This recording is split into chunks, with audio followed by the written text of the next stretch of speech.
Cars 3. Yeah, why not? I mean, okay, I can think of a lot of reasons why not, but here it is, so might as well look it over. As a lot of you know, I didn't really care for the previous Cars movies. In fact, I think Cars 2 is one of the worst films Pixar's ever made. But some people were telling me that Cars 3 was different, it was more adult, it was more grown up, it's the best of the movies.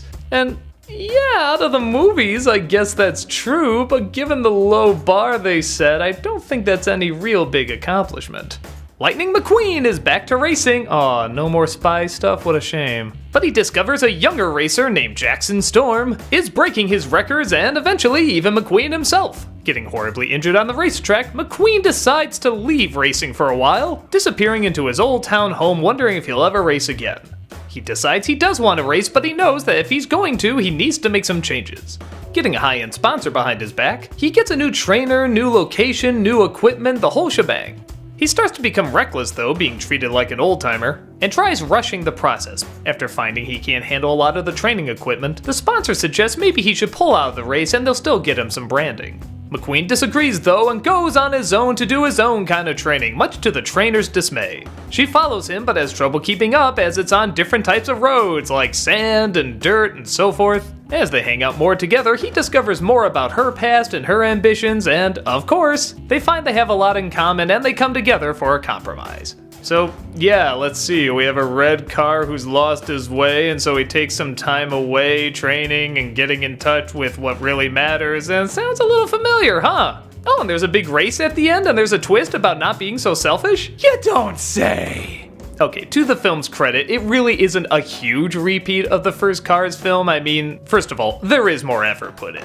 It isn't exactly one of those stories where you know from beginning to end exactly what's gonna happen, but the downside is, it's not really a story where you want to know exactly what's gonna happen either. There's a lot of sitting around and talking, surprisingly enough. Don't get me wrong, when a lot of Pixar films do that, it's usually done very well and is very encouraged. But it's still Cars 3. It's Owen Wilson going wow every other second. No, seriously, somebody do a wow count on this movie. I think it broke a record even for Owen Wilson.